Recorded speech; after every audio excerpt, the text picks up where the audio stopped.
old friends. I've been a colleague of Curtis's for more than 25 years, and I can honestly say we have had only one argument, and it was 20 years ago. It had something to do with Cuba, but I can't remember what it was really about. And I wanted at the outset, I'm told that Curtis's family is here, and they've come a long way. Some of you from Atlanta, Georgia, some of you from Beaufort, South Carolina. I understand that Beaufort would mark me as a North Carolinian. But if you don't mind just standing briefly so we can know who you are. There they are. Great. Thank you.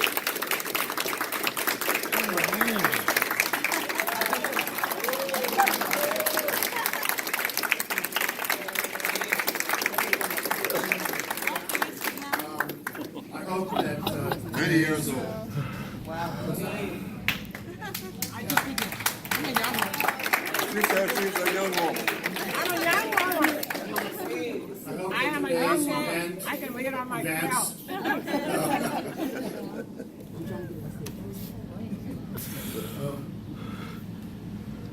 Well, I think that you'll find out just how important Professor Stokes has been in the life of the college today, and how much of an impact he has had on generations of students. And I want to thank the various alums who come here for their generous use of their time, and I'm looking forward to hearing what they have to say. I'm going to be talking tonight, so I'll be very brief. I'm simply going to mention that one of the high points of my teaching career at Madison was a co-taught course with Professor Stokes. I think we did it in spring of 2017, called Race and Justice. It was certainly one of the most fascinating courses I've ever taught, and also a course where I learned a tremendous amount from my co-professor, Curtis. And I'd like to thank him publicly for being the person who essentially said, we got to stop talking about this course and actually do it, and who then did such a great job at organizing it and getting students enthusiastic about it. That said, I think we're going to turn to the alums, and I have to apologize if I mispronounce their names. I know a few of them, but not most of them. And I thought we would just start in quality order in the little pamphlet here. And since we have 7 people, I think on the, obviously, I hope people will, talk maybe 8-10 minutes. It would be nice if we had some time for people in the audience if they also wanted to say something about Curtis. So let's start with Amari Lemon, who, if I'm correct in reading this, is from the field of social relations and policy and graduated in 2016. Okay. Amari, please. Hello, everyone. How are you today? Good. Yes, so I had the pleasure of being a part of that great year when they started that wonderful class, and just had a wonderful relationship with Professor Stokes. Me and one of my classmates, jokingly but very attached, we used to call him Granddad. So we'd be like, yeah, you want to go to Granddad office hours, like you ready to go see Granddad and talk to him and everything. But I just remember him being like, because I never had both of my biological grandfathers, like I didn't meet them, they passed along before I was born. So he did kind of step into that role for me, and I like kind of looked at him as the only grandfather figure that I ever had. So I really did appreciate a lot of the conversations and talks that we had in his office hours. He was very understanding. I remember the semester, one of the very first semesters I took his class, my great grandma actually was diagnosed with cancer, so lung cancer, and she was going through the beginning stages of that at that time. And he was just very understanding and nurturing and welcoming, and just one of the greatest professors I could ever have, and I have to credit all of my success to him today. Thank you. The next person on the list is Judge Maria Lara Spoots, and she's from the class not of 84 but 88. 1988, I think that someone should pay yearly for this mistake. That's right. Don't I look like 88 instead of 84? So, please. Thank you very much. Well, I'm just going to be bold and start out by saying I'm here with friends also from the class of 88 and 87, and that would be Tracy Sherrod and Quentin Dixie and Kermit Brooks and some others. And I just have to say, I told Tracy, I said, I know I'm going to be the only white person on the panel. I just know it. But that's okay. That's okay. Because the reason, that's why I wanted to be on the panel, as Professor Hunt said, I'm a judge of the district court in Muskegon, and I do about 70% criminal work. And I remember, first of all, I also said that Professor Stokes probably would not remember me, but I remember him. I remember his classes, particularly with regards to Black political thought, had a profound impact on my career path and even what I did here in college. In college here at Michigan State, I was the executive director, kind of simultaneous to president of the student government here at Michigan State, ASMSU.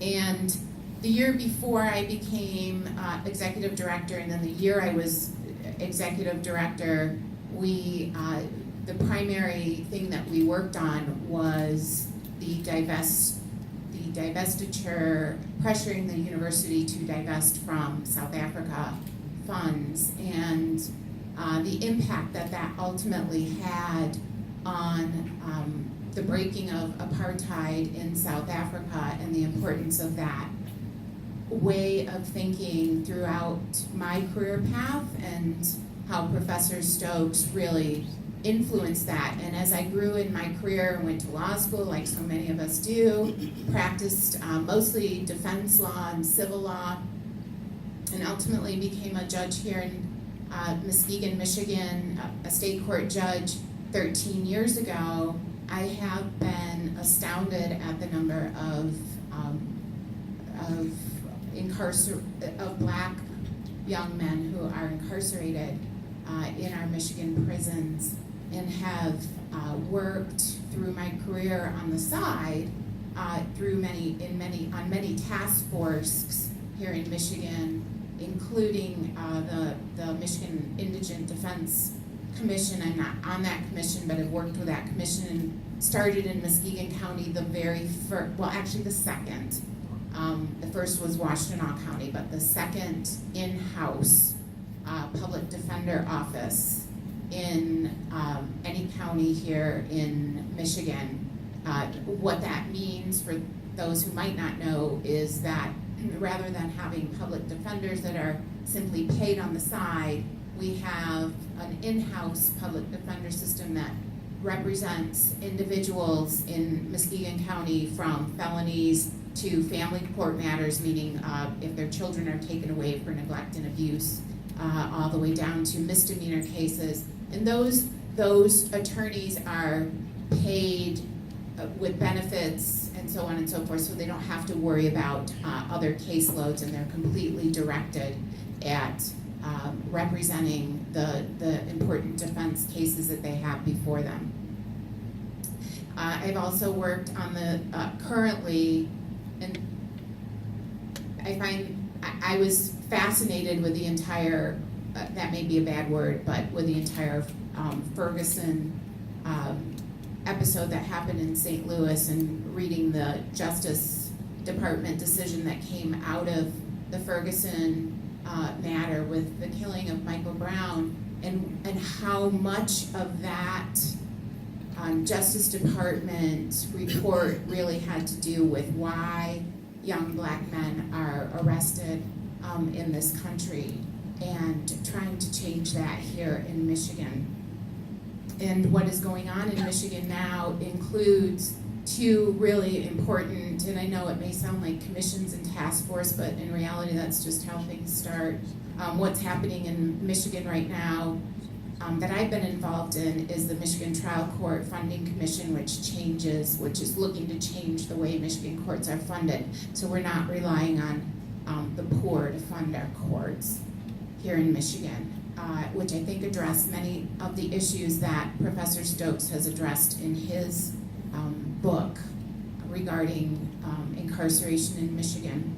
And secondly, just yesterday I sat on the task force, the Governor Whitmer's task force on bail and pretrial release, which the Governor of Michigan, the Chief Justice of Michigan, as well as the Lieutenant Governor are heading up to try to change bail here and how bail is decided here in Michigan.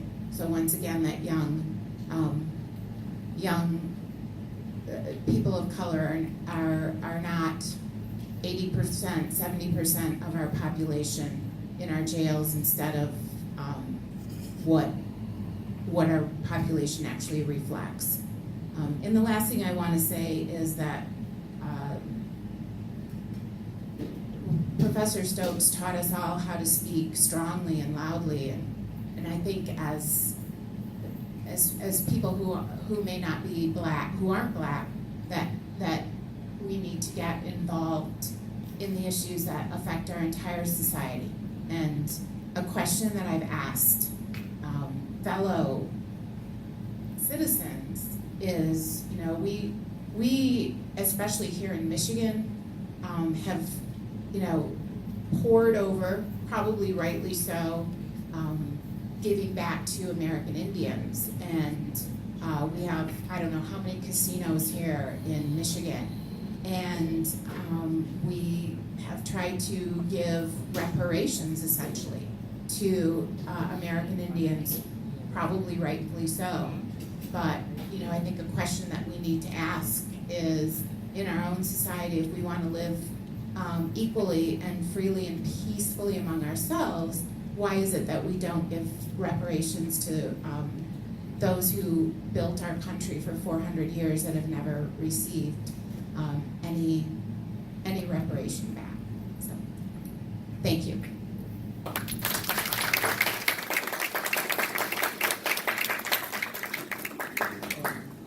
The next person on the list is Dr. Kylie Mays, and unfortunately, there is a clear contradiction between my two sources here. One says graduated in 2000, the other says 2009. Those can't both be true. It's all good. So, again, my name is Kyle Mays. I'm an assistant professor in the Department of African American Studies and the American Indian Studies Center at UCLA. Just published a book on indigenous hip hop last year. I'm finishing a book on indigenous histories of modern Detroit, Michigan, from the late 19th century to the present. And writing this book on Afro-Indigenous history in the United States. I don't talk enough about class Dr. Stokes in most of my work, but you know, I'm probably going to get there. Maybe even become a Trotskyite. You know? Well, that's not going to happen, but maybe I'll be a liberal social democrat. So I first want to just acknowledge that we're on the people of the Three Fires land. That's Odawa, Ojibwe, and Potawatomi people. It's a practice done in Canada, Australia, New Zealand, etc. So it's something I think Madison can certainly implement in public presentations as well, and obviously throughout Michigan State. And those people, my own people, the Saginaw Chippewa, are still here as well. So I often tell people I both abhor and love James Madison College. And I mean that sincerely. It offered me one of the best educations possible, but also allowed me the opportunity to learn just from the foundings of the U.S. just how racist and sexist and classist this society was founded upon. Again, being founded upon indigenous dispossession and African enslavement, and how that sort of operates in the present. I first recall meeting Dr. Stokes in a lecture, I believe in 2005. I I had seen him like kind of sitting in the front row, and it must have been around October. And I don't remember the details of the lecture, but he talked a lot about basically how the founding fathers were pretty much racist, and even though their ideals of liberal democracy were racist. And it still seems to be a contentious debate in Madison, I suppose. But I remember many of my white peers leaving that lecture saying he made me feel guilty as a white person. And that struck me as odd. Because I was sitting there agreeing. I just wanted to like, go ahead, brother, like something like that. And, you know, it was one of the first times in my education. One, that it was the first black professor that I ever had. Two, that I saw someone challenging these ideas of liberalism, of, you know, understanding some of the documents that we hold in great regard, and challenging those from the beginning. And it sort of set me on a journey, which is how, in one way, one fundamental way, I wanted to study history in a particular way. And I talk about this with AJ Rice, who's teaching in the college now. One of my criticisms about even 201 was always, it was so much political theory that it ignored history. I have a degree in history. So I'm like, well, how do we understand the social history and dynamics of how this political theory emerged? Was always important to me. And so I would have to go and read more history to find out, well, what in the hell is going on right now with how they're developing political theory.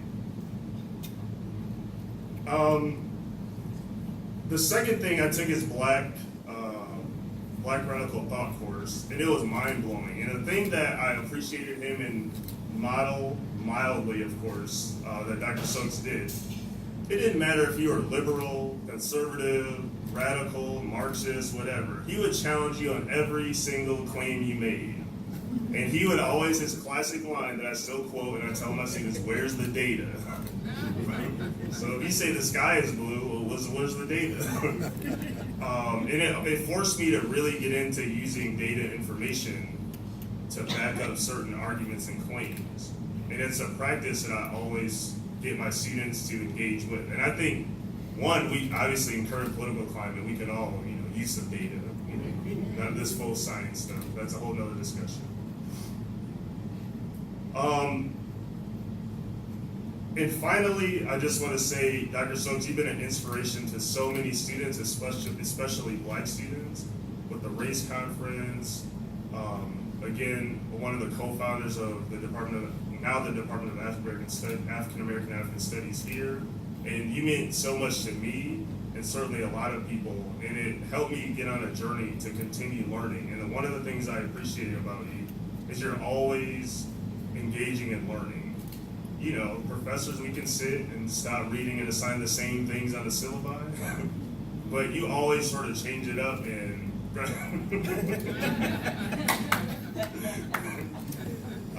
and you help me be a better person too, so thank you for that. Thank you.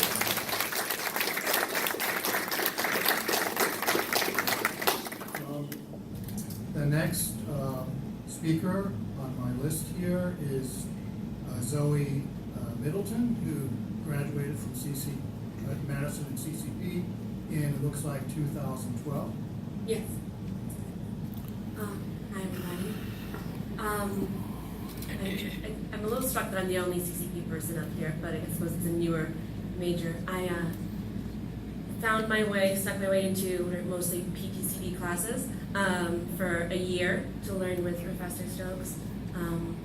One of the classes that I took was the Black Radical Thought one that I think maybe everyone on this panel has taken. And I was getting ready to talk to you all about what Professor Stokes' teachings meant to me, and I found it really hard to kind of distill into just one thing, because what I learned in those courses has become so foundational to what I do on an everyday basis. I work in Houston, Texas, at the intersection of housing and environmental and climate justice organizing and strategy, and so I think that it's become very hard for me to distinguish the theory that I got an excellent grasp on from Professor Stokes from the practice that I engage in every day. And if you go to my office now, mostly because I'm low on storage space in my home, you will see that almost all of the books from my Black Radical Thought class are in my office lending library for my staff, available to use and to borrow from. But I think there are some themes of that I learned from Professor Stokes that I could share with you all. And one of them is this sense of deep attention as a form of honor, right? We say that like, attention is the highest form of prayer, and when you have to answer the question of where is the data, where is the proof, what incident shows you X, Y, Z, in relation to the value of a time with a text and time with an idea, and that it's not a luxury, it's in fact a necessity to kind of spend time thinking through the problems that we face and how we articulate those problems and how we choose to act on them. I think like a lot of the nerds that were drawn to JMC, I came in wanting to know why.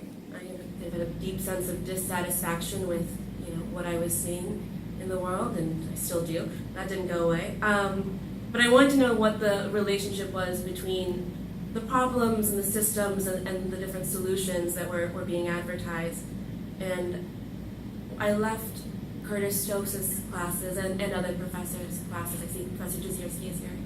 And I left those classes with thinking more, why not? Why not imagine something radical, something better, something potentially revolutionary?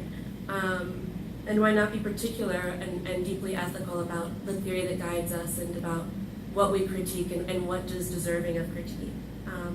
So thank you, Professor Stokes, for showing me not only beautiful curiosity and beautiful ideas, but a true sense of possibility. And I'll also say, I think it's worth noting, Professor Stokes was I grew up in academia, my dad's here, he's an academic, but Professor Stokes was one of only two black professors that I had at Madison and 3 total at MSU.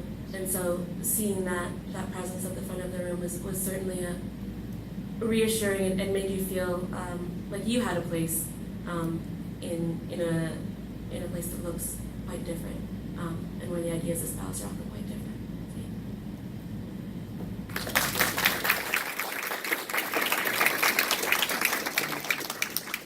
Our next speaker is Kristen Richardson, and she has her degree in the field of 15. Kristen? Hi. So if I could go back to like the first day of school, first day of class, I remember like MC 401, and I was a shy, naive girl from Texas, and there was just a sea of people who didn't look like me at all. And so immediately, I think Stokes was like one of the first people in the row. So I immediately went to Stokes, Rasir Harrison, who also works here and is amazing, Jasmine Lee, who has like been incredible to me. And I like immediately reached towards those people because I knew that I needed support, being in a new environment, a new state. And I think I didn't even have any classes with Stokes. I just like stayed in contact with him. I would just go to his office hours just to talk. I think the last class that I had with him was probably my senior year. It was Black Political Thought as well. And I remember, we had talked about these huge concepts like, Marxism and socialism, but we had never really tried to analyze that from a different perspective. And that was just the first time I really understood about Marcus Garvey and Franz Fanon and like all these different concepts that wasn't really taught with just a different perspective on it and a different voice on it. And I think that that's amazing. And then throughout my time here at Madison, there were definitely a lot of like faculty sponsorships that I needed. I remember trying to get Black Caucus up and running and funded, and Stokes was always there to support. And then I think in particular, my class 2015, we did a walkout kind of on graduation just to try to get the conversation to be talked about like supporting Black students and funding them and acknowledging them. And Stokes was really instrumental in being a part of that and supportive of that. So I would say that he really helped you be unapologetically Black, outspoken, a proud Marxist. But I think just his presence in a place like James Madison College was really, really instrumental for me.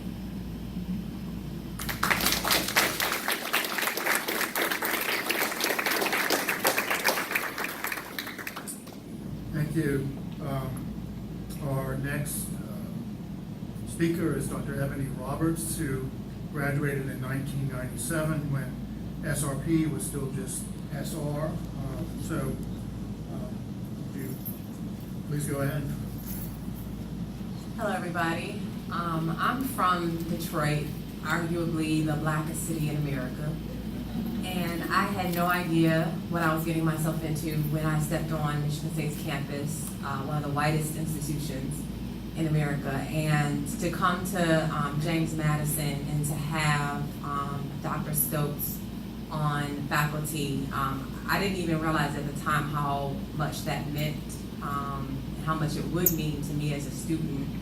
I think initially there were lots of whispers about Professor Stokes, being the only black professor at the time among the black students, and I was actually, the year I came was also, I think, his last year here before he left for a period of time and then came back, of course, but everybody was trying to get in his class and trying to get sort of a touch or a taste of the Dr. Stokes. And so being able to have someone here, not just any black professor, and this is not any shade to any other type of professors, but to have such a radical black professor teaching in an institution and just being unapologetically who he is, and allowing black students, especially for someone like myself, to see themselves and to see my budding consciousness, because that's where I started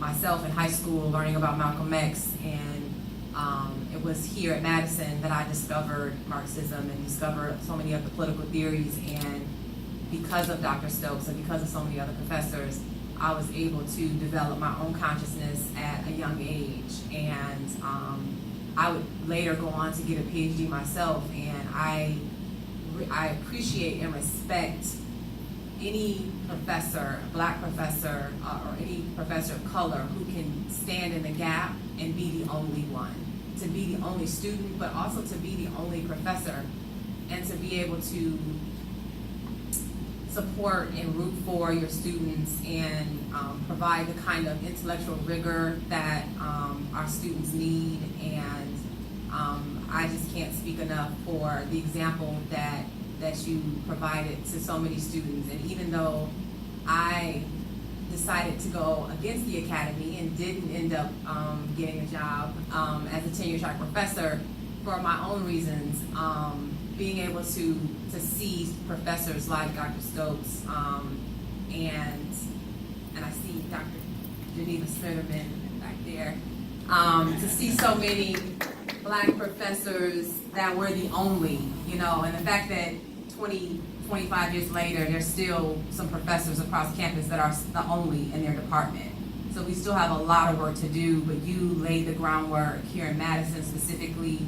I hear that there are other faculty on staff, but you were the first, and you laid such a great groundwork. And just to see your scholarship on the table and to know that you have contributed so much to the scholarship is just amazing to me. And I just want to say thank you.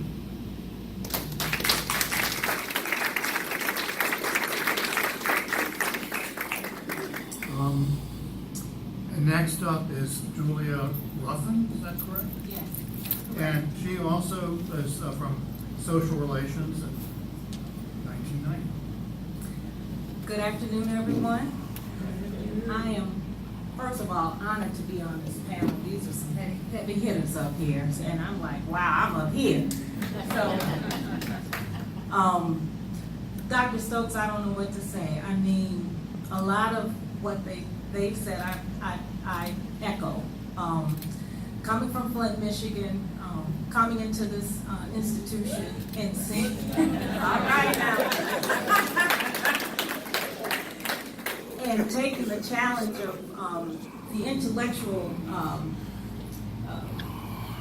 capital that you brought to this institution and the things that you input in me. I mean, as a young girl, I was always interested in history, and then coming here and seeing a black professor with these long sideburns, and I'm like, okay.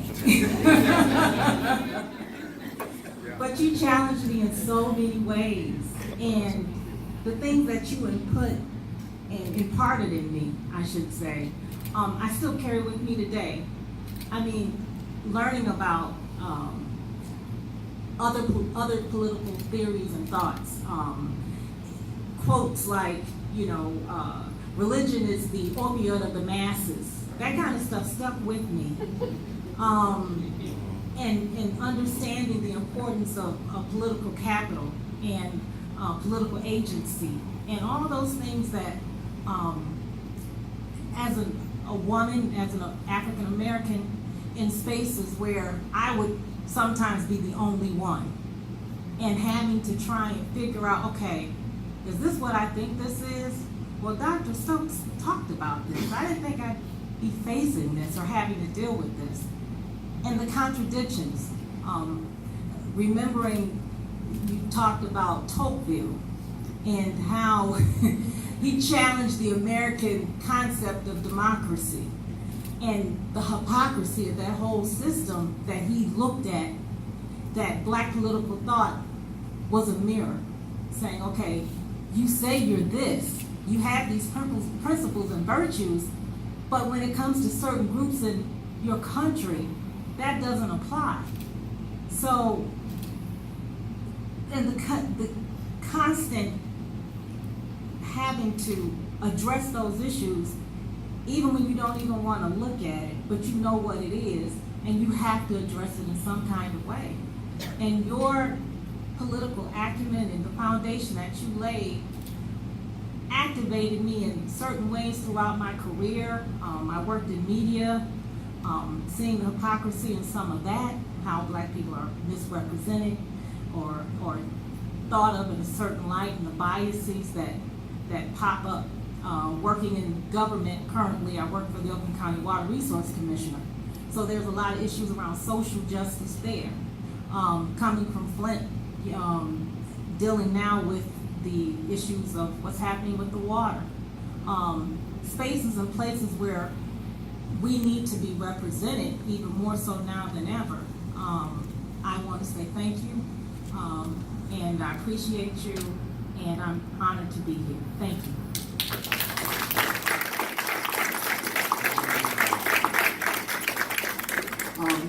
I actually think that that's it, because Dan couldn't make it today. He's from Political Theory and Constitutional Democracy. I have to say PDCD didn't come through again. It's a real problem. It's something to do with our field. But I'm sure, no, Dan, I had a reason not to be here. I'd like to just comment, since we have some time, before opening up to discussion and questions and other recognitions of Curtis's excellence. You know, in the last 2 days, as we had this get together yesterday, I've heard so much about Curtis, and even though I've known him for a long time, in many ways he's kind of a private guy. You know, he's not necessarily forthcoming about himself and his accomplishments. He's the very opposite of a braggart or a boaster. And to see so many people say, in effect, this man changed my life. He gave me direction. And at a time when I think it was really hard for some students, black students, coming here to, adjust. MSU is perhaps a little less white than it was when I first came here. I tend to think of it as Midwestern. You know, maybe that's the same thing in some ways. But I was, I simply thought, how come I didn't know these things? I should have known them. And maybe it's because Curtis never felt he had to say these things. His students do. And, getting to hear from you guys and the people who spoke yesterday has really been remarkable. And has just increased my affection for Curtis and my respect for him. And also made me feel even more strongly what a gap Curtis's retirement is going to create at James Madison College. In one sense, you just can't replace the man. No one is ever going to be able to do here what Curtis did. We have some excellent young teachers here. I'm really impressed with our new faculty across the board. But there's something about a man like Curtis, who despite his apparent inability to show his age, you know, okay, I'm not going to get envious here or anything like that, but he's older than me.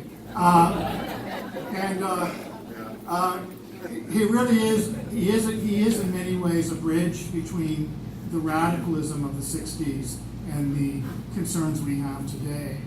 It's both remarkable, in some ways also a little depressing, that not enough has changed. But it's certainly not due to any lack of initiative or effort on Curtis's part. He's done everything. He's done more than almost anyone in this college to call for and try to implement radical change and change in a good direction. So again, you have my personal thanks, and I hope to be able to make up for this tribute by making fun of you tonight. So I hope you'll forgive me. That said, I wonder if there's anyone from the audience who'd like to ask any of our panelists a little bit more. If the panelists want to add something to what they've said, or if there's someone in the audience. Yes, please. Good. We have. Oh, you do it. Thank you. Dr. Roberts, I know that you're going to speak later about your book, and I don't want to steal from that, but for the benefit of those who did not stick around for that, unfortunately, I'm wondering if you would just say a few things about your book. Yeah, absolutely. So my book is a memoir, and I want to give a shout out to my editor, publisher, Tracy Sherrod. It was just serendipity that we met, but when we first talked and I learned that she was a JMC alumni, it was just meant to be. But my book is a memoir. It's about a relationship that I had with a man in prison, and I will talk a little bit later about how we met, but I spoke earlier about, me coming into consciousness here on Michigan State's campus, and some of that work that I did was in prisons, and then when I moved back to Detroit, I was doing work in prisons, and so during that time, working in Detroit, working in prisons, I met a man who was incarcerated, and we would write about, Black political thought, and we talked about, what would the Panthers be doing today, and, we fell in love through letters. And so I write about the challenges of being with someone who's incarcerated, but also the challenges once they come home from prison, because the system is not set up to rehabilitate. It's also not set up to set them up for success when they come home. And so there are a lot of challenges with that. So that's what I speak about in the book. You're welcome. Other questions or comments from the audience? Right here, right? In a library. Library. Right after this. Yes. Thank you, Maria. Yeah, please. So I want to reemphasize one of the things that Dr. Stokes taught me, and it seems like everyone else, the relationship between race and class. As a Black student, you come in, talking all this Black nationalism stuff, which is cool, I'm with it. But then he's like, well, what about class? And like bourgeoisie, and really challenging you to think differently about racial capitalism, about not just its impact on Black people, even though it might be foundational to the class, but also how capitalism as a system impacts other people and how people come to be poor or impoverished or incarcerated. And that's one of the key things that I'll always remember about that Black political thought class. And then finally, I do have a question for those still teaching 201. Are y'all still reading Tocqueville? Yes. Yeah. Okay, follow-up question. Are y'all going to teach the chapters on the 3 races or no? I was always curious why that never emerged. When? I don't know.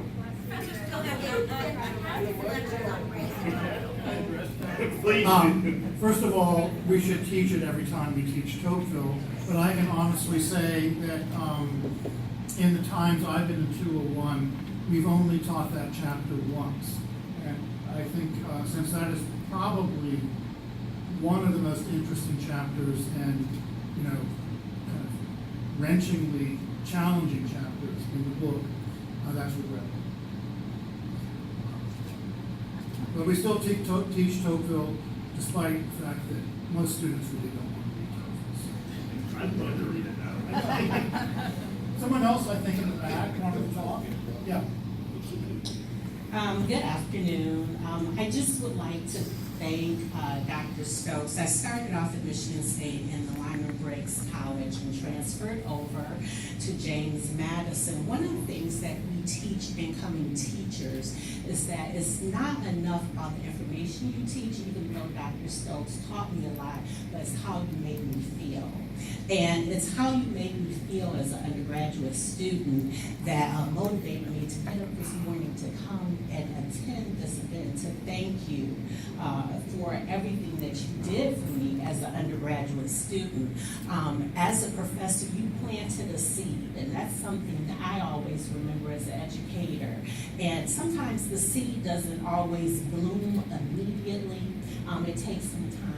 So the seed that you planted in me bloomed as I was a page in Lansing, as I was an educator, as I am a school psychologist now, and as I'm dealing with the facial recognition issue in Detroit now. We have to be able to think critically. So if I'm able to instill in my students what you've instilled in me about thinking critically, then I've done half or just a quarter of the job if you've done it. So I thank you very much.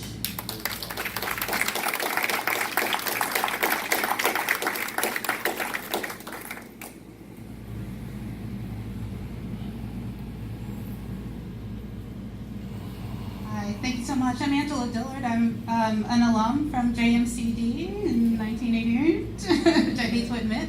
It's really nice to see alums. So hi, Kyle. Good to see you too.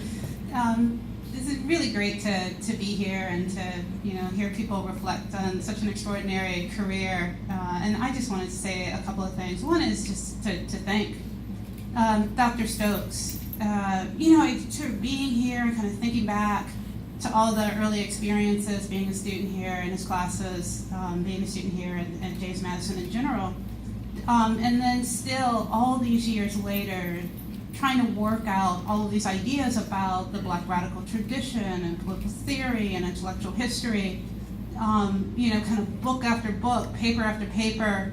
But more than that, really kind of thinking about, such a strong example institutionally. I know in my own career, currently now at the University of Michigan, right? So not unlike, the kind of environment at Michigan State.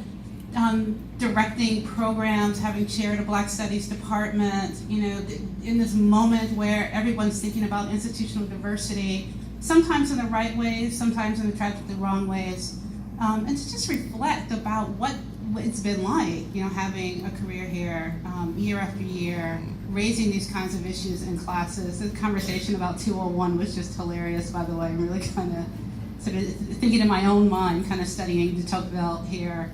And wondering about that same section, which I think is a beautiful section of the book. And so the other thing that I wanted to say along with thank you is I'm sorry that I wasn't a better student, that I wasn't more attentive, that I was probably a little arrogant, like so many of us at that age. And for me, for the one experience that I really remember and I've been thinking about a lot since I got the announcement of this event, is getting a C from Dr. Stokes. I mean, he tore this paper apart. And I went in and talked to him about this C, and I was hot about that C too. Wrote all over the paper, and I couldn't understand, what in the world, and everybody else is giving me A's, and why is he giving me a C, and this is outrageous. It's the best C I ever got. I think it was one of the best conversations I think I've ever had, and I kind of hope in my own career that I've played that role for another young person who's out there who was made so much better and then came to appreciate years later what it means to have somebody give you a C and then spend that kind of time with you. So thanks again so much. Okay.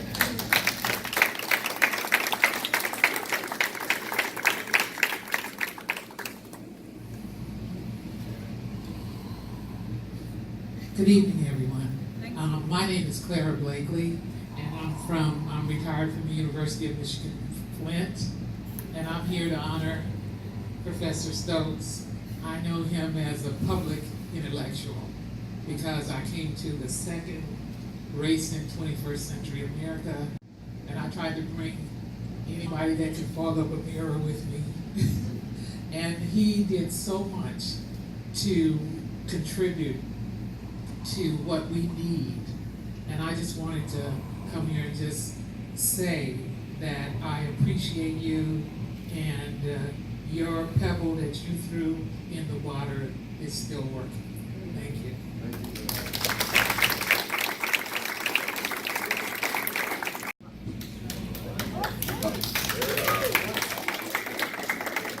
I want to give a shout out to Detroit as well. All the people give up the credit.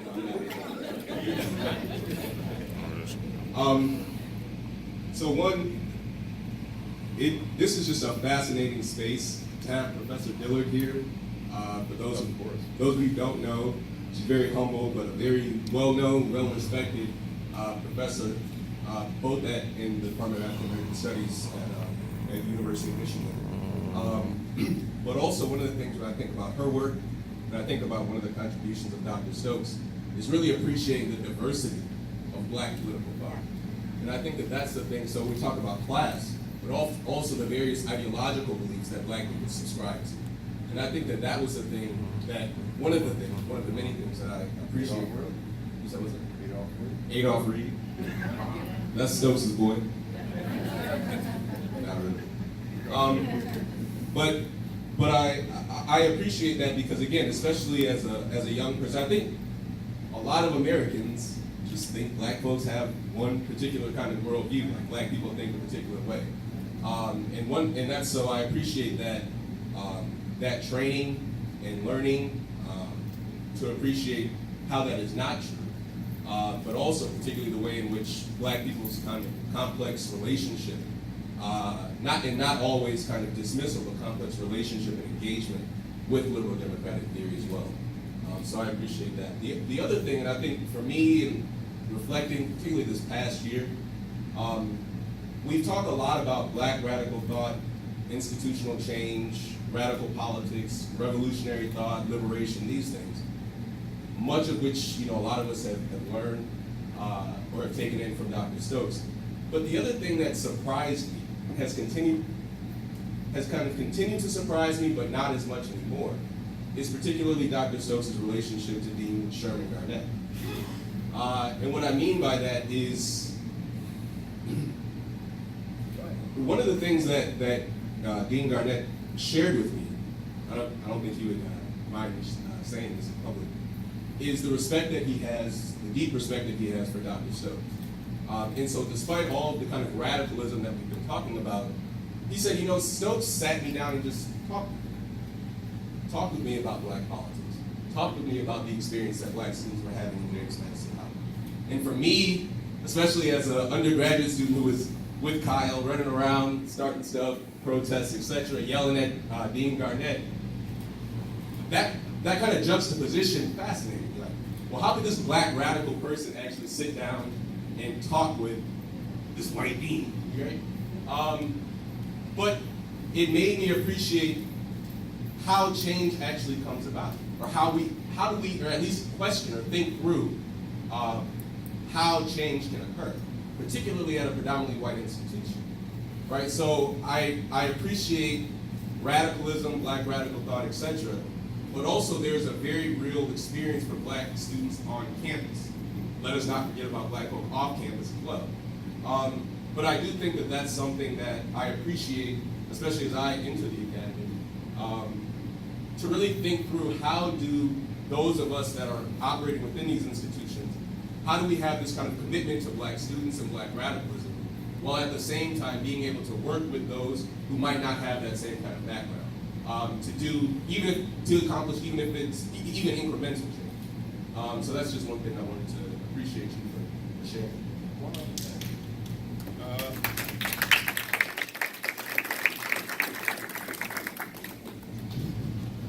We have Well, we had a black dean as well. Okay. Oh yeah, oh yeah. He's right here. I'll show him. His name is William Barclay Allen. Okay, he was here in James Madison College. Okay, and what year? Well, the years were 1993 to 1998. 5 years. Okay, the black dean, and that dean helped me get to let's say Columbia University. Okay, he did that. Yeah. And that's something special as well. Okay, and we have had a number of deans. Okay, but this one was black, and he went to me. Okay, and I started my work with Manning Marable. Okay, he and I and some others, obviously Cyril R. James and all these folks. Those are the guys that I worked with. Okay, and that's how I got to Columbia. Okay, yeah. I just wanted to say that. Yeah. Yeah. So we didn't have a white dean to do that. Okay, we had a black dean. Okay, all right.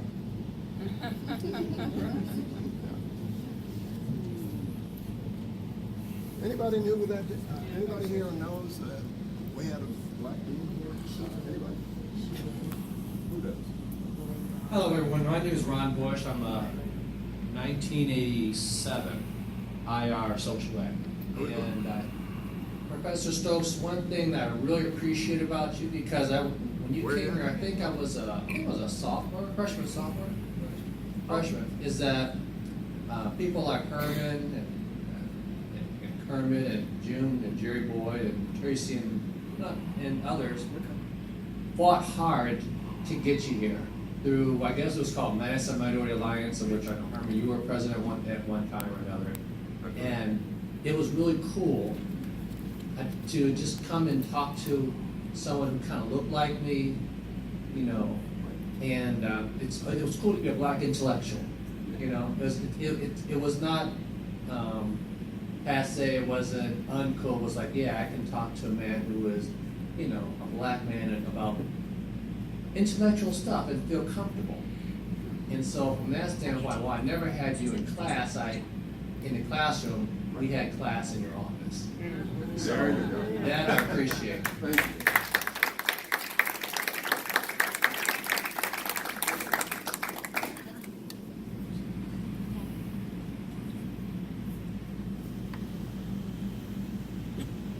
Hello, I'm Ayana. I'm currently a senior and I'm CCP major, so I am not PTCD, but Professor Stokes was my 201 professor freshman year.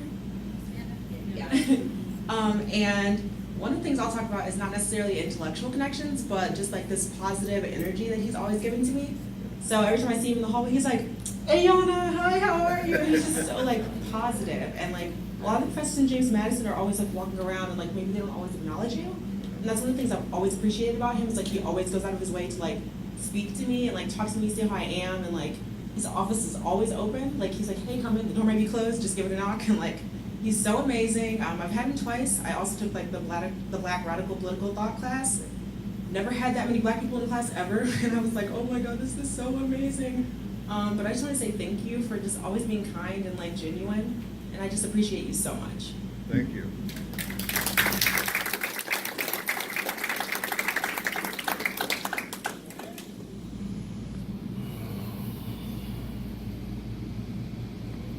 Justin still has the microphone, so anyone who wants to speak up, please continue.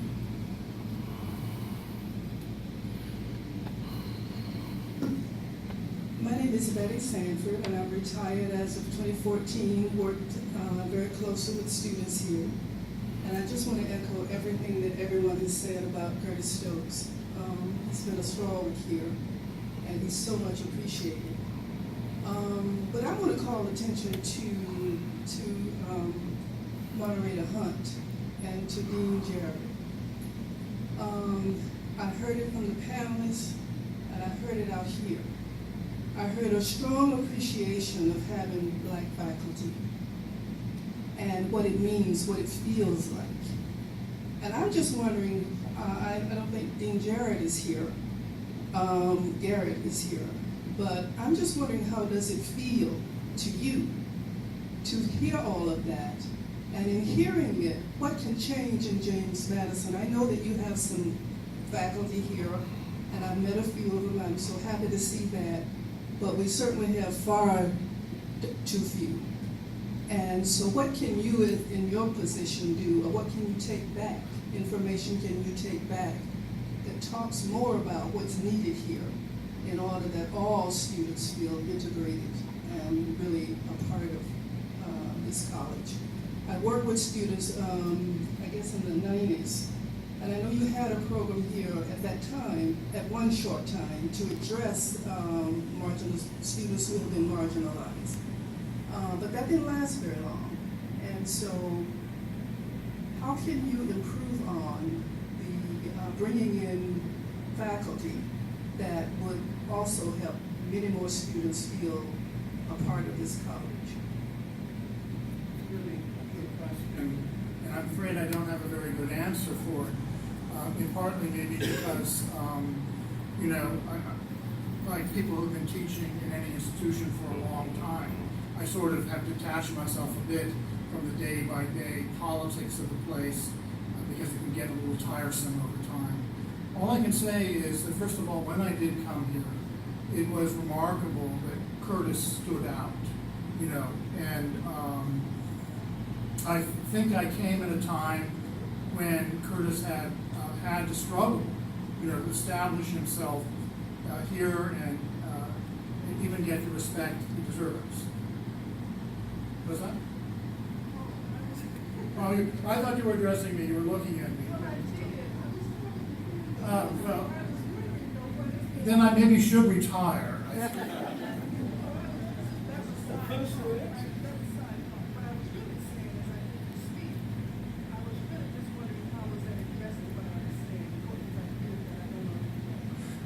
I think the answer is I doubt I could tell you anything that you don't already know.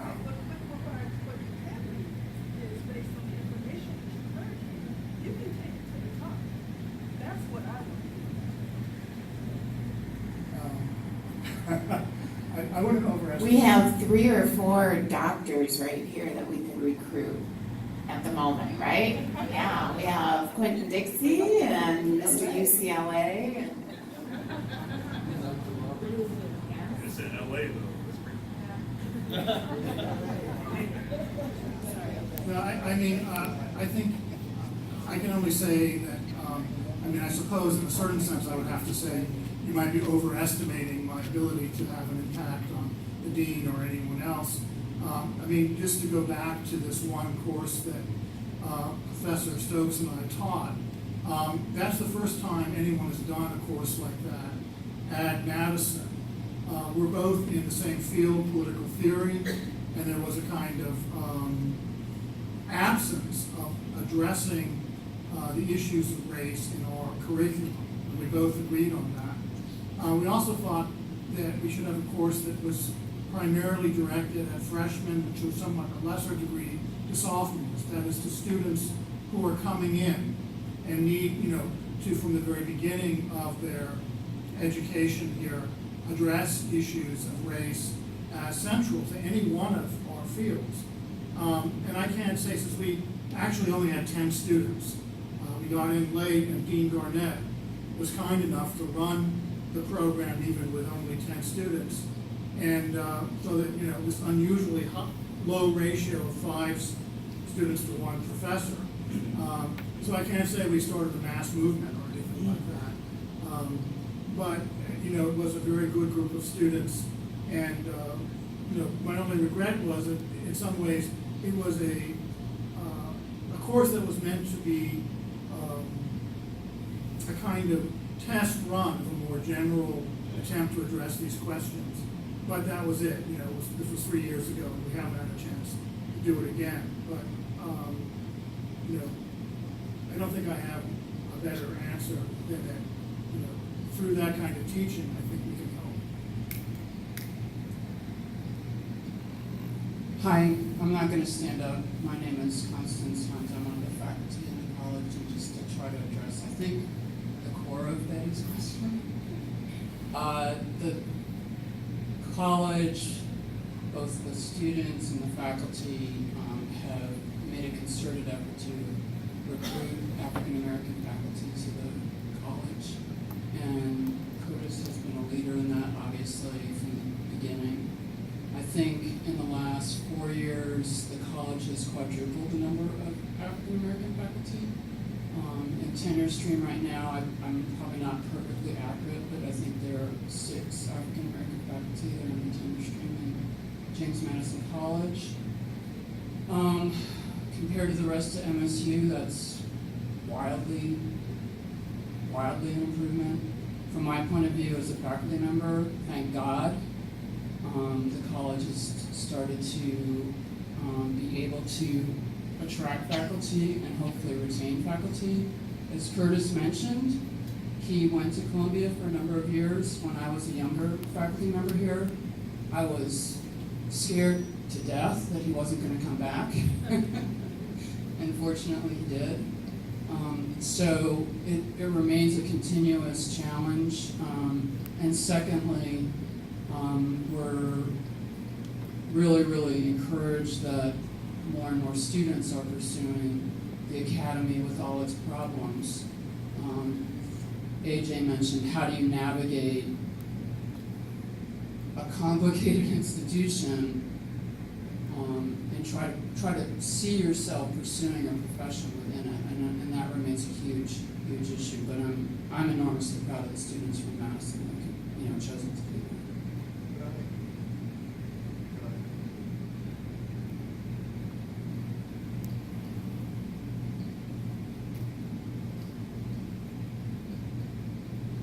Well,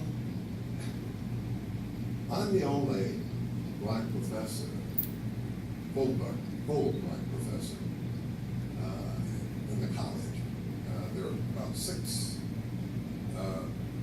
black students here, faculty, okay, here, and I'm the only black who has, the kind of full professor system. Yeah, that's what it is. And when I leave, who's going to be there? We have associates, we have assistants, but no black full professors in James Madison. None. None. And your comments were good, but I'm just saying that, yeah. Okay. How many full professors are in James Madison, just to put it in context? There's how many? 10 full professors? Black.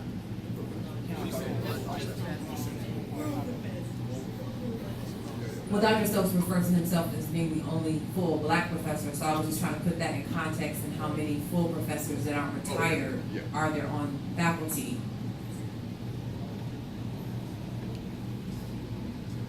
So there's 6 that are currently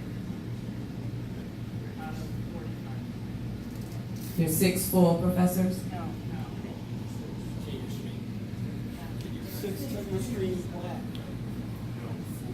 Now, I get that. I was trying to understand the number of full professors of any color that are on faculty. That's 10.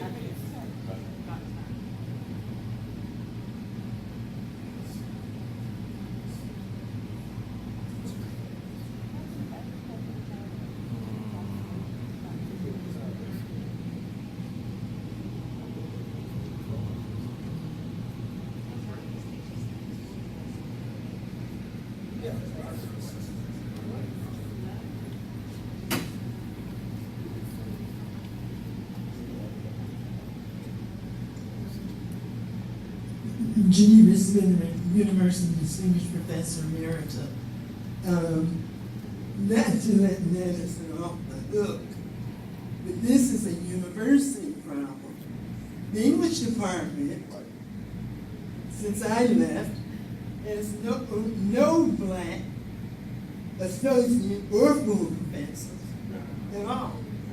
And when I came to English 29,000 years ago, whatever that was, there were 2 black professors out of a faculty of 62. And now I left, and there are no black full professors, and it's only 1 tenure-track white professor. And that's not, and English is not, unfortunately, unique, nor is James Madison. This is a university issue. And I think that, I said I wasn't going to say nothing, but it's like in church, you get the spirit. You can't, you know. Well,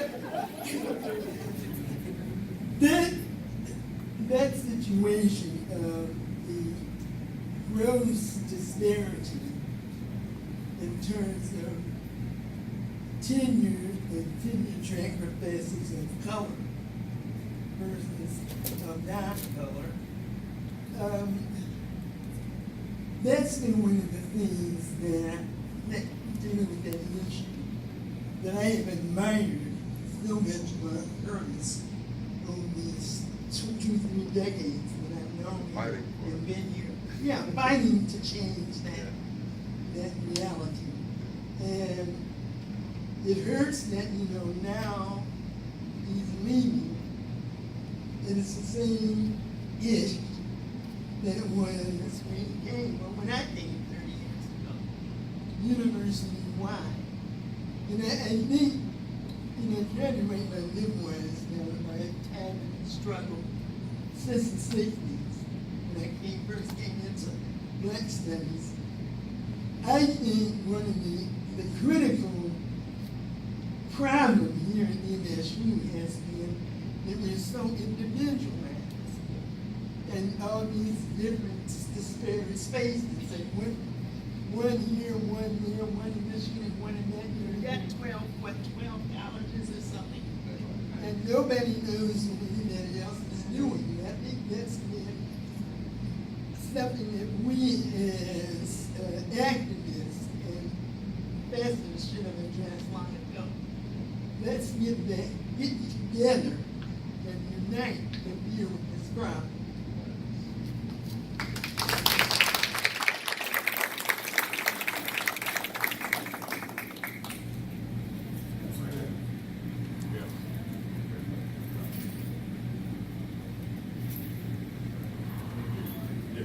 Be brief. I hear you. We definitely in church now. My name is Chris Burtley, and I just want to talk really briefly because Dr. Spinderman, her work on African American language fundamentally changed my life, and of course Professor Stokes. I remember being here, and he was incredible because that was around the time, of course, Barack Obama's presidency, and I remember he was one of the first people to critique President Obama. And having, and that deserves a hand clap. I mean, because especially in that time period with seeing the intellectual consistency really struck me, especially now it's ahead of his time, of course, where now we have all type of critiques and all, just as any president has, but having the consistency, I think, really struck me, especially seeing a black man at that time where, you really couldn't say anything bad about the man. It's still hard to. So I think that really struck me. And I was looking through the pamphlet today, and I was just kind of, being in this room kind of hit me just the amount of places that Madison alum go and what we're doing. And I think concepts like African American language and critical thought and Marxist critiques are so powerful that I think in my day-to-day work life, I'm kind of surprised that other people think that way or have the critical thoughts in the corporate world and in business world and in government as well, and seeing some of where a lot of our panelists work, that they have the ability to have those critical thoughts. So my question to the panelists really, how do people impact change, and whether it's kind of on the inside or whether it's on the outside, and how do they deal with that kind of cognitive dissonance of being in a system, working in a system where you can see all these challenges, seeing how many black professors there are, seeing how many incarcerated African American men there are, and still working in that system and how they've dealt with it, whether it's internally or in practice and making change. And that's something I struggle with, I think, all the time.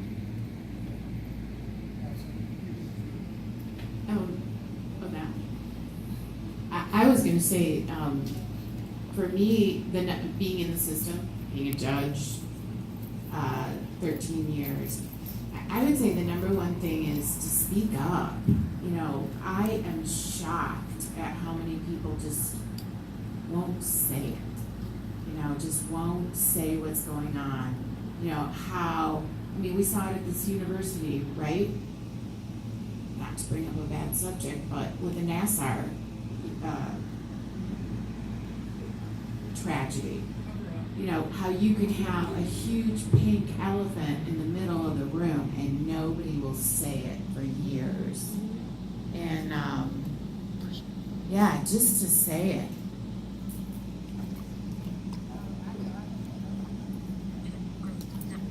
Can you guys hear me? Oh, I also want to piggyback on that point. Like she said, just for me, it was after Dr. Stokes' class, like, just infiltrated in the system. So I'm currently in my second year at law school right now.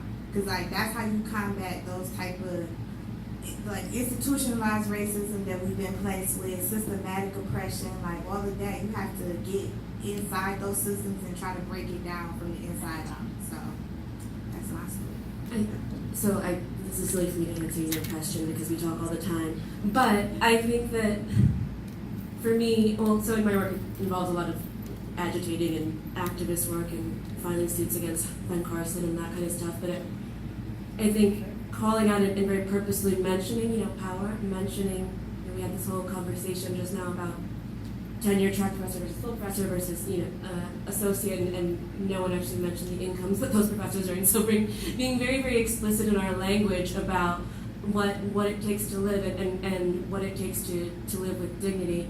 And I think as much as explicit as you can be about your critique, I think also being very open about what you do want to see and the political imaginary and what should be possible and what is possible. And so when we institute new practices like land acknowledgements and we do other things, I think that is also very, very important. So we study Black history and Black thought and Black language so that we can preserve ourselves, right, and stay alive, but also so that there can be Black futures and increase Black dignity. So I think that is holding fast to your critique and to what you want to see and expressing it as unapologetically as possible is how I manage that cognitive dissonance. And I also, scream and rant and get really upset, But that's my answer.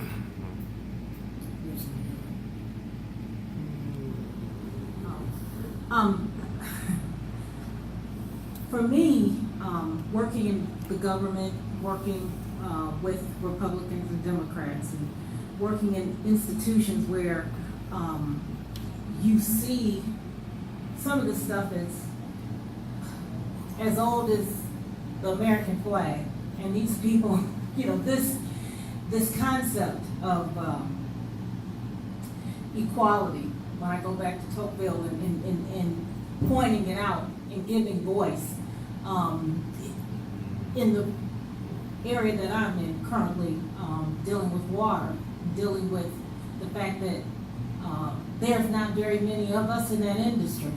And when you see things that people just culturally don't get, and you have an opportunity to speak up and address it, you address it, but you gotta understand the environment and sometimes people can't hear you if you come at it a certain way, so you gotta understand the language of the culture of the organization, the environment that you're in, so you can communicate effectively to advocate for change. And I think for me, for instance, there was a situation where, okay, I'm the first African American in the situation that I'm in right now. And there's all these perceptions that you have to debunk. If you give voice to something and just have an opinion about something, people look at you like, wait a minute, you're just supposed to be in the room. We don't expect you to say anything, right? but I speak. And when I speak, sometimes it makes people uncomfortable, so I have to go back to some of the things that Katie C. taught me, as well as Dr. Stokes. Understanding the context and the construct from which people come from. You know, to this day, there are some people who've never been in a room with a black person. They have certain ideas about who you are and what you are. So if you come at a subject matter from an intellectual standpoint and you challenge them and you don't even realize you're challenging, you're just communicating. That's a problem, because they don't expect you, one, to have the intellectual capacity to address an issue or to make them look at something from a different perspective. And for me, as an African American, as a woman, when I'm faced with an issue, I'll go to my elected or my electeds at one time or my supervisor and I'll say, is this cultural or is this gender? What is this? Because I watch you engage in direct dialogue and you can say certain things and it's not taken as an offense or an affront. But if I speak, all of a sudden it's a problem. And then I have to watch the body language in the room. I have to use my emotional, intellectual abilities to figure out, okay, so what happened? What happened? It's because I spoke and I made somebody think about something in a critical manner. It's like, look, hey, I got a brain too. I have something to say. What you just did made me feel a certain kind of way. Oh no, that's not what that is. Well, what is it? What is it? And then you challenge them. You don't have to yell, don't have to scream. But just the presence and being the only one setting the trail. Sometimes they try to burn you up on the trail, but you have to understand what your role is, how to navigate it, and how to move whatever issues forward that you can. Understand the context and the environment in which you are. That's all I have to say.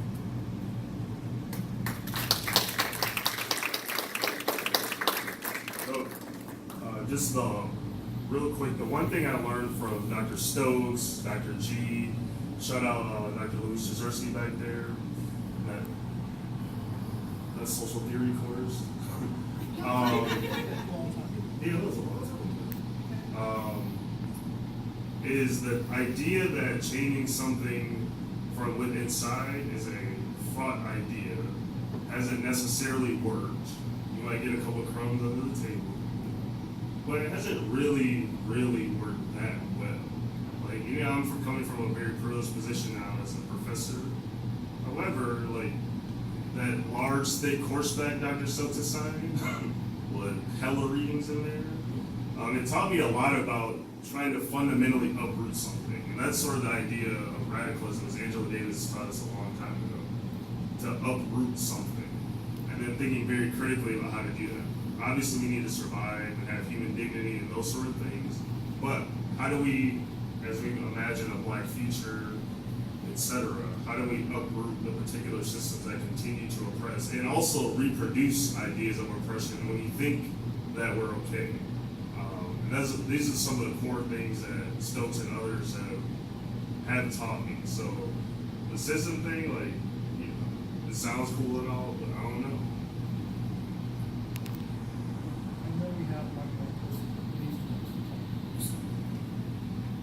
So my name's Terrence Brown. I work on campus currently, and I'm also a Michigan State University alumnus. And I just wanted Dr. Stokes to see me because I'm coming from the perspective of someone who is not a James Madison College graduate, hasn't worked in the college, but has been a member of the community, and just wanted to say, in a number of respects, for the good of the order, that your reach and your knowledge has always gone outside of these walls here at James Hall.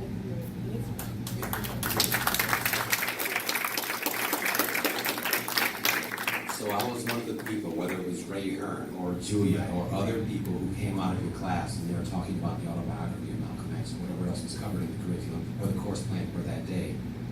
that was permeating others, or the minds of other students in the community. So it's a broader reach. Sometimes you don't get data from that. You can't measure that, but it's there. And even as a staffer now, as you already know, when a few of us get together for lunch and you bring the different perspectives, as has been mentioned beforehand, not having a monolithic point of view when it comes to the first African-American president in this nation, or whatever the case may be, when it comes to African-American politics or U.S. politics, global politics broadly, you always give us a new perspective. You always get us talking, and those conversations go elsewhere. I hope you'll continue those. Now you're kind of more of a free agent now that you're retired. That's right. So I look forward to more of your scholarship in this next stage, and also hearing your thoughts and hearing you allow us to have, or giving us, new perspectives on different things happening today, yesterday, and the days ahead.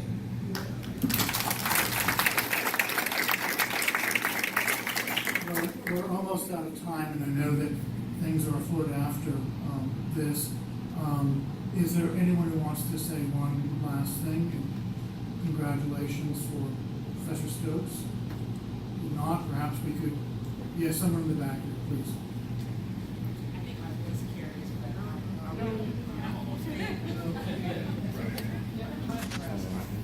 I don't think I can add much to what has already been said, especially for my colleague, AJ Rice. We both teach 201 de Tocqueville this semester, and along with Connie and Lewis as well. And I just wanted to say that even though I'm new to James Madison, I did get my PhD here in English department. Dr. Smitherman, her legendary status in that department and beyond is goes without saying. But being new to James Madison, I was new to the legend of Bertie Stokes. And to be able to walk these halls with someone like him and to be mentored with him, however briefly, has made a lasting impact on me. And I'm humbled to get to know him. I'm humbled to get to know those who have been taught by him and to hear from them. And his footprint leaves an everlasting mark, not just here at James Madison, but in the hearts of those who love what he does and what he stands for.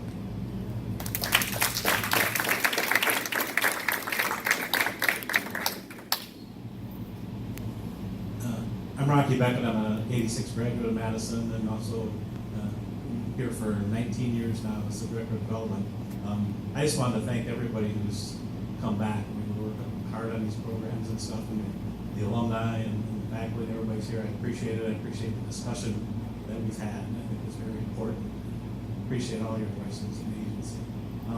I do want to put in a little bit of a commercial, though. We do have a book talk and signing that we didn't want to, have it step on some of these other events, but I think it flows nicely into it. So I hope as many people as possible can join us in the library at about 2:30, and Andy Roberts will be able to talk about her book. And we also have Tracy Sherrod, and we'll have copies of Barracoon there as well. And they're kind enough to sign them and talk about those experiences. So again, thank you very much. I don't want this to be the last comment, but I just wanted to make sure everybody in the room knew that that was happening at 2:30 in case you missed anything. Thank you. I really appreciate everyone coming and the marvelous things people had to say. Again, congratulations to Professor Stokes on his retirement. And I'm going to miss you, so I think we all are. So thanks again.